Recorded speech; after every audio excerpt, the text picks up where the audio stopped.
হুগলির সিঙ্গুরে ১৯ নম্বর জাতীয় সড়কে ফের ভয়াবহ পথ দুর্ঘটনা। এবার চলন্ত গাড়িতে আগুন লেগে ঝলসে মৃত্যু হলো এক চালকের। শনিবার সিঙ্গুরের গোপালনগর এলাকায় এই মর্মান্তিক ঘটনাটি ঘটেছে। স্থানীয় সূত্রে খবর, পরপর দুটি ডাম্পারের সংঘর্ষের জেরে জাতীয় সড়কে যানজটের সৃষ্টি হয়। সেই সময় দ্রুত গতিতে আসা বালি বোঝা একটি লরির সামনে থাকা গাড়িতে সজোরে ধাক্কা মারলে মুহূর্তের মধ্যে সেটিতে আগুন ধরে যায়। দাউ দাউ করে জ্বলতে থাকে গাড়ির ভেতরেই আটকে পড়েন চালক। ঘটনাস্থলে দমকলের একটি ইঞ্জিন পৌঁছে আগুন নিয়ন্ত্রণে আনলেও শেষ রক্ষা হয়নি।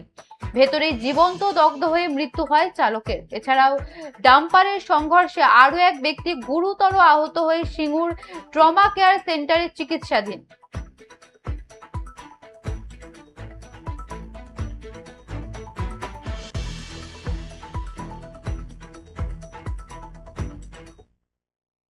এই তো হোটেল, কাল রাত্রিরে একটা অ্যাক্সিডেন্ট হয়েছে, কি ঘটনাটা ঘটেছে দেখলেন বা শুনলেন কি? আমরা কি শুনবো, আমরা দেখলাম তো গাড়িটা বাস হলো, দাঁড়িয়ে এলো, পিছনে এসে একটা গাড়ি এসে মারলো, তার পিছনে একটা গাড়ি মারলো, তার পিছনে একটা গাড়ি মারলো, তার পিছনে আবার একটা গাড়ি মারলো। প্রথম গাড়িটা জ্বলেই গেল, গ্যাস সিলিন্ডার ছিল গাড়িতে, জ্বলে গেল। মানে ৩-৪টে গাড়ির একসঙ্গে ধাক্কা লাগে? ধাক্কা লাগে।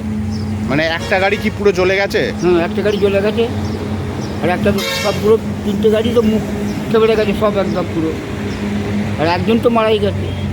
মানে ও কিভাবে মারা গেল? ও তো গাড়ি তো জ্বলে গেছে না পুরো, গাড়ি বেরোতে পারেনি।